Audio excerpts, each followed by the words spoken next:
Aujourd'hui, on revient pour parler de volontourisme. Donc je ne sais pas si vous avez entendu ce mot, mais j'ai vu pas mal de choses circuler dans la presse récemment à ce propos-là. Donc probablement vous connaissez, mais c'est la contraction du mot volontariat et du mot tourisme.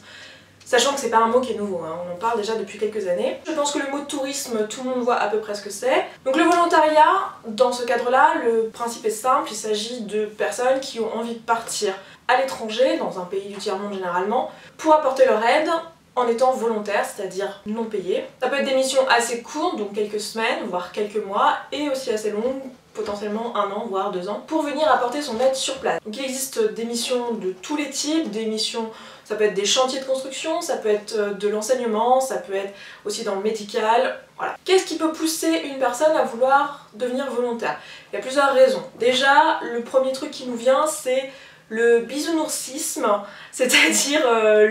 un mélange d'altruisme, d'optimisme et d'envie de changer le monde, hein, concrètement. Donc c'est généralement l'une des principales raisons qui pousse un jeune à vouloir partir, ça s'adresse généralement aux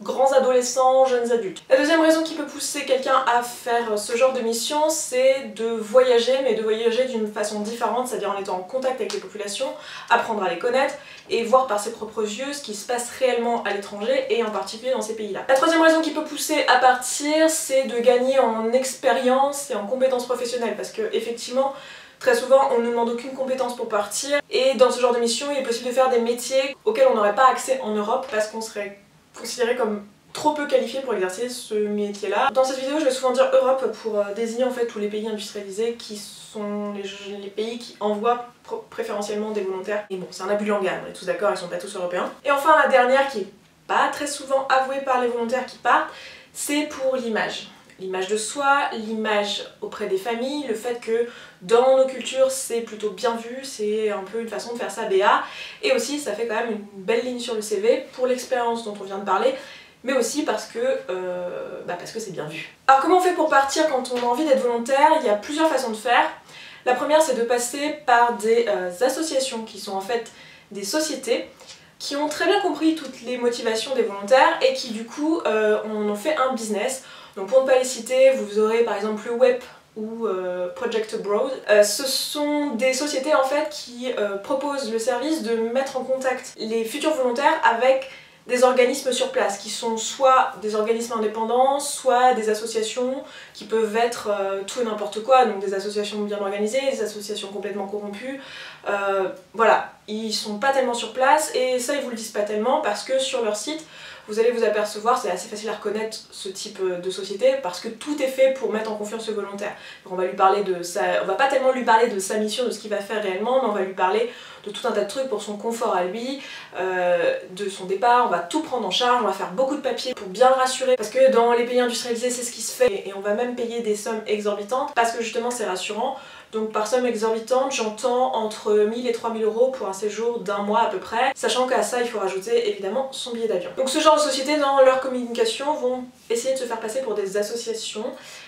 mais ça n'en est pas, hein, on est d'accord, ça n'en est pas. Ensuite la deuxième façon de faire, eh bien, c'est de passer par une ONG. Donc des ONG, il en existe de tous les types, sur à peu près tous les sujets, et à peu près dans tous les pays qui en ont besoin. Ce genre d'organisme va plutôt recruter des personnes qualifiées pour des durées plutôt longues et pour une mission bien précise. En général, c'est pas au bon vouloir du volontaire, c'est plutôt en fonction de ce qu'il a besoin, et c'est rarement directement en contact avec les populations. Vous n'allez pas aller dans une école devenir prof, vous allez plutôt enseigner comment enseigner à des futurs profs locaux, vous voyez. Ça va être plutôt ce genre de truc, même si c'est pas prenez pas ça comme une règle générale, hein, toutes les ONG ont leur mode de fonctionnement, mais donc ça va être plutôt ce genre de mission là. Et enfin la troisième façon de partir, c'est d'entrer directement en contact avec les associations locales, qui ne sont pas forcément des ONG, et là il y a de tout. Vous avez des associations plus ou moins corrompues, où des personnes ont très bien compris qu'il y avait des tonnes d'Européens qui avaient envie d'exotisme et se faire de l'argent du coup au passage, parce que c'est l'occasion, et c'est aussi l'occasion de rencontrer les Européens, et pour beaucoup de personnes habitant dans des pays pauvres, rencontrer les Européens, c'est un espoir d'éventuellement arriver soi-même à aller en Europe un jour. On peut aussi rencontrer des petites associations qui, elles, ont envie de faire bien, qui ont envie de faire des choses et qui n'ont pas forcément les moyens, comme des ONG qui ont des subventions. L'avantage de ces associations, c'est qu'elles sont locales. Personne mieux que les gens sur place savent ce qu'il faut faire sur place et ce qu'il est nécessaire de faire sur place. Chose que normalement vous avez aussi dans les ONG qui sont bien organisées, mais Vous allez voir au cours de cette vidéo que rien n'est blanc, rien n'est noir, parce que malheureusement on se retrouve dans des situations de conflit d'intérêts avec pas mal d'argent en jeu et on sait tous que la géopolitique mondiale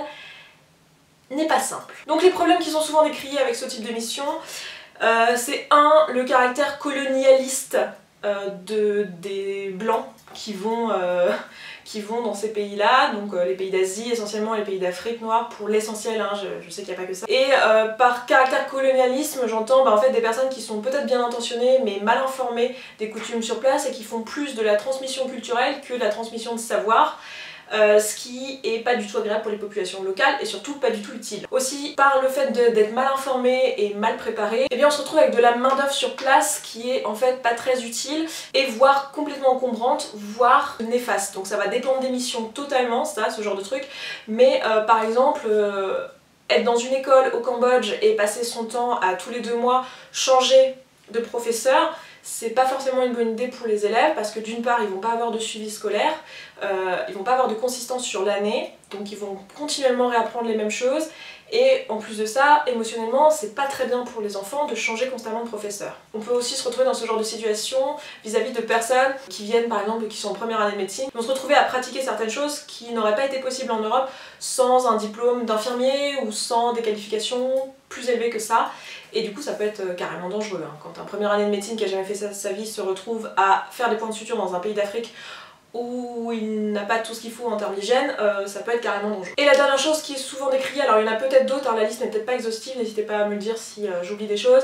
mais c'est également le fait que les postes qui sont pris par les volontaires ne sont pas pris par des personnes locales, quand bien même il y a des postes à prendre. C'est-à-dire que par exemple dans l'exemple que je viens de vous donner, si dans une école au Cambodge vous avez tous les 2 mois un nouveau volontaire qui va arriver depuis l'Europe et qui en plus rapporte de l'argent à la structure d'une façon ou d'une autre ou en passant par une société qui fait payer très cher à des volontaires et qui va redonner une partie de cet argent à cette école, et bien cette école a aucune raison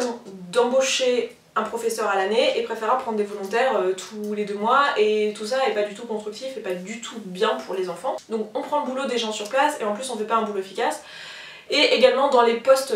peu qualifiés, par exemple dans les constructions, les choses comme ça, on peut s'imaginer que pour faire des briques ça peut être bien de prendre plutôt des personnes locales et d'importer de la main d'œuvre uniquement lorsque c'est nécessaire pour les connaissances. Vous allez me dire, c'est bien mignon tout ça Esther, mais est-ce que c'est pas un petit peu hypocrite d'entendre ça de ta bouche dans la mesure où tu as toi-même fait une mission de volontariat il y a moins d'1 an, si je ne m'abuse? Comme je vous l'ai dit, il y a de tout dans ce milieu-là. Si vous voulez vraiment partir, c'est possible, mais ça va vous demander beaucoup de travail et ça va aussi vous demander beaucoup de précautions. Et aussi ça va vous demander de reconnaître le gain que vous avez là-dedans et qu'il n'y est pas pour rien dans votre choix de partir parce que sinon, la meilleure chose à faire, d'après tout ce que j'ai dit, dans le doute en plus, c'est quand même de faire un don à une ONG qui, en ayant vérifié bien sûr que cette ONG agit bien correctement, qu'elle correspond à votre éthique personnelle et qu'elle redistribue bien les biens. À mon sens, le mieux est de choisir une association locale et pas une association européenne parce que personne mieux que les gens sur place savent ce qu'il y a à faire et ça va vous éviter les travers du colonialisme. Alors vous allez me dire, alors quel est l'intérêt de quand même partir, même en ayant pris toutes ces précautions, etc., sachant très bien qu'on le fait en partie pour nous aussi. Il peut y avoir des raisons très sensées de faire ce genre de choses-là. Par exemple, une association locale ne va pas forcément avoir de subvention. Je vais parler que du Togo pour vous dire ce que je connais puisque c'est là que j'étais partie. L'association avec laquelle je suis partie n'est pas une ONG, donc elle n'a aucune indemnisation de quoi que ce soit, ni de l'État, ni de l'Europe, ni de rien du tout. Du coup, si elle veut agir, si elle veut faire des choses sur place, la seule façon qu'elle a de rentrer de l'argent, c'est...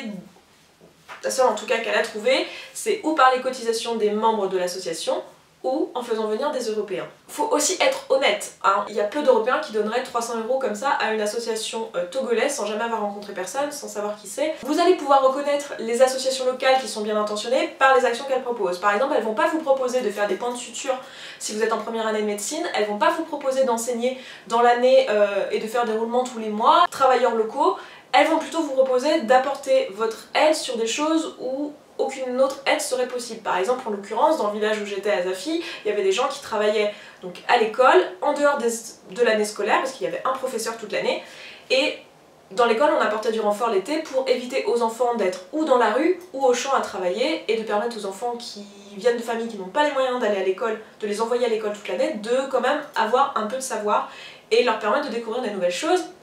L'alphabétisation c'était la même chose, et là dans ce cadre-là, en l'occurrence, il y a même un besoin d'une présence en fait européenne,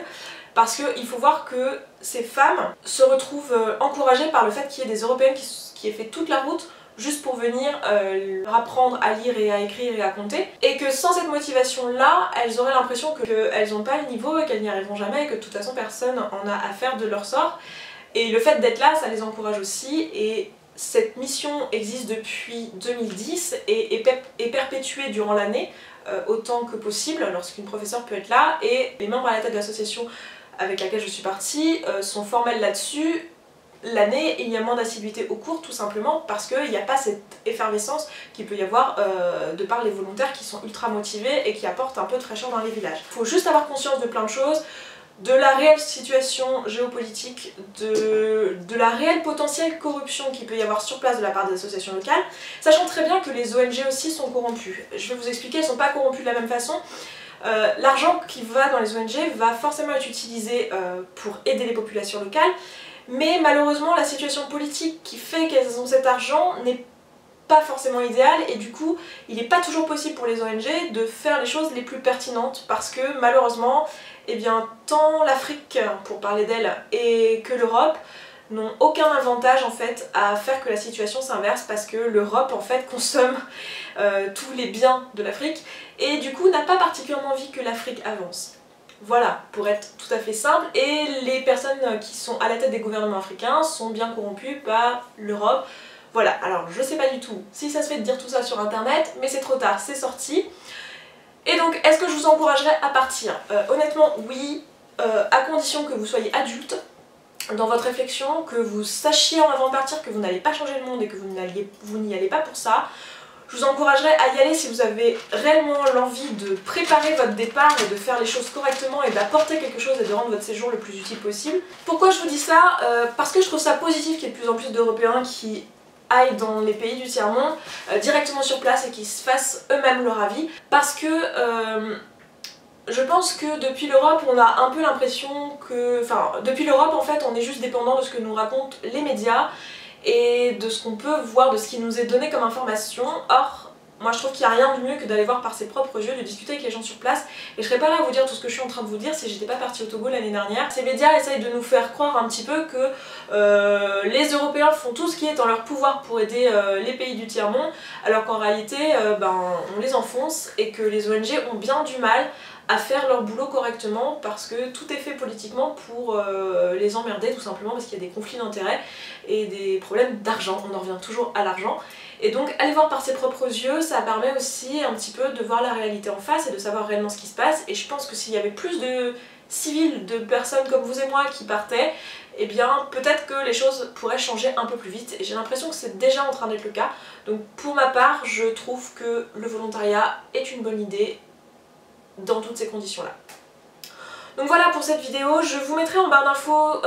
notamment un TED Talk sur le volontourisme que j'ai trouvé vraiment bien. Je vous mettrai certainement d'autres vidéos aussi, des reportages, des trucs comme ça que j'avais bien aimé. Donc n'hésitez pas à aller voir tout ça et gardez un esprit critique sur ce genre de sujet, surtout quand il y a de la politique et de l'argent en jeu. Ne croyez pas forcément tout ce qu'on vous raconte, même dans les médias qui vous paraissent les plus sérieux, et recoupez les informations. Et voilà, je m'arrête là pour cette vidéo, je vous dis à demain. Et d'ici là, prenez soin de vous, tout ça, je vous embrasse, ciao! J'avais complètement oublié, il a fallu que j'aille voir Zootopie au cinéma pour me rappeler que j'avais cette vidéo à faire. Voilà, histoire vraie les gars.